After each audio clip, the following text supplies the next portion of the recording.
Hey everyone, welcome back to Egypt Insanity. So today's video will be focused on the Khafre pyramid. It'll take a walk up from the back of the Sphinx, up the causeway and around Khafre as far as we could get without the guards telling us to move on. So focusing a lot on the masonry and debris around the pyramid, granite, the old casing stones, the actual plateau itself, the plateau floor, a little bit of the causeway, and ending in the temple at the front of Khafre.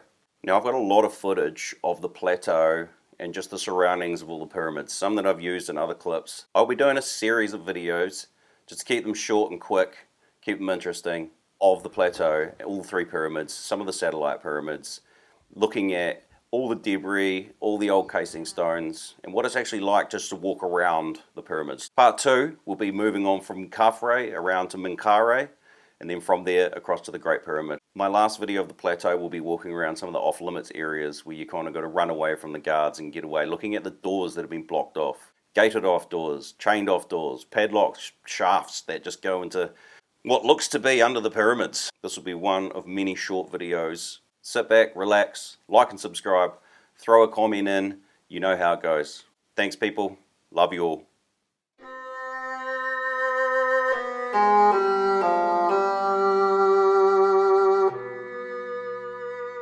You tried to sell me blue beads. Mustafa. Thank you very much. Thank you, Habibi.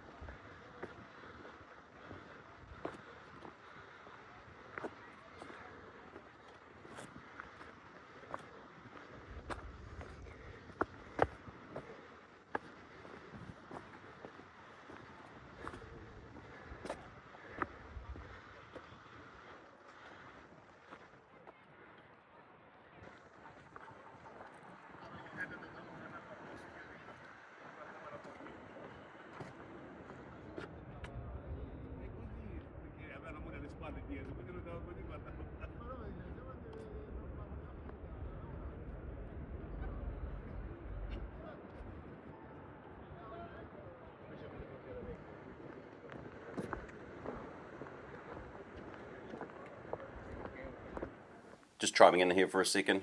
One thing that's always fascinated me after going and being this close to the pyramids is how eroded they really actually are. Looking at the core masonry compared to the casing stones, which are all lying around the outside, it's really amazing to see just what the sand and the wind actually does. The granite casing stones that are lying around here as well are really amazing. Just the level of machining on them and that sort of thing is just next level. Like getting stuff that heavy transported from anywhere, let alone machined that well, is crazy. There's a small bit of footage coming up that shows you where the casing stones would have sat, which would have added a lot more volume to the pyramid and made it quite a bit bigger. Pretty interesting. This is where they all would have originally sat, and that would have been the outer layer, right? So that's how much of the thickness that's actually missing from them.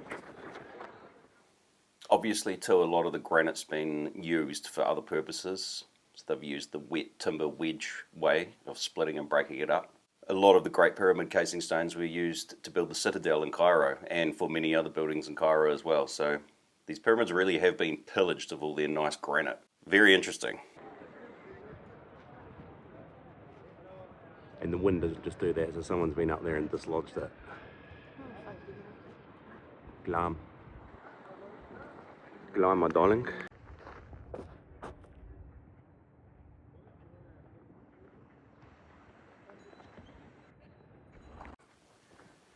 Take note here of how most of the plateau floor is made up of huge limestone blocks. It would seem to be you're not actually looking at bedrock, but massive, massive floor blocks. Amazing.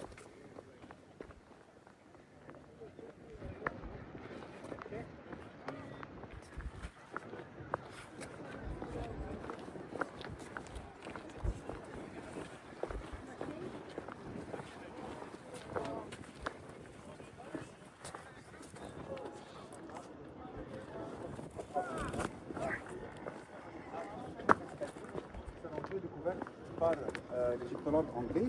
Et en haut, la description causée par les Arabes.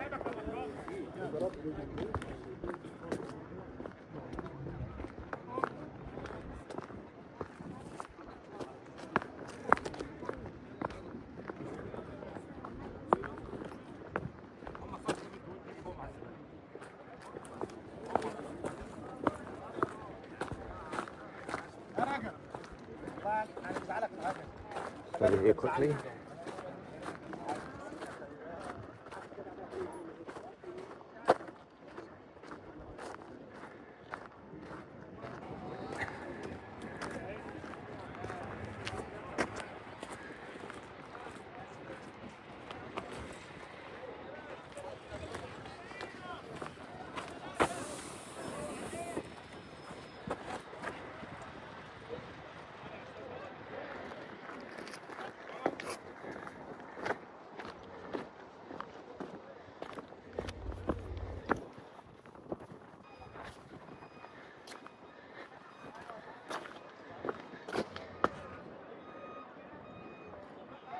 Giza, come up this way, we'll go out here.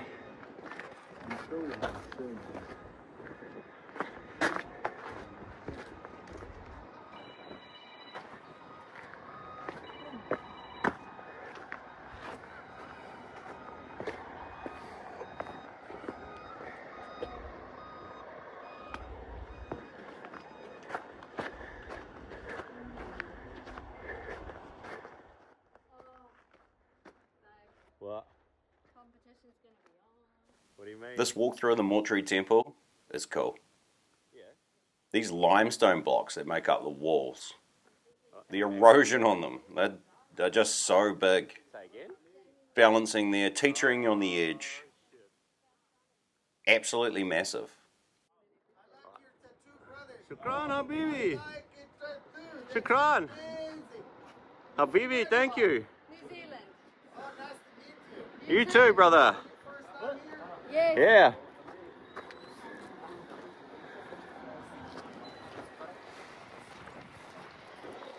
Little man.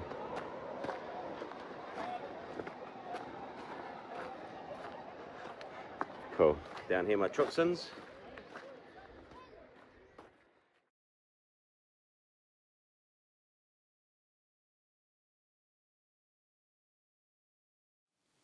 So I'll be following up this video with a walk around Khafre pyramid. They say there are no off-limits areas on the plateau, but believe me, we had to sneak around not to get told to leave. Thanks for watching Egypt Insanity. Peace to you all.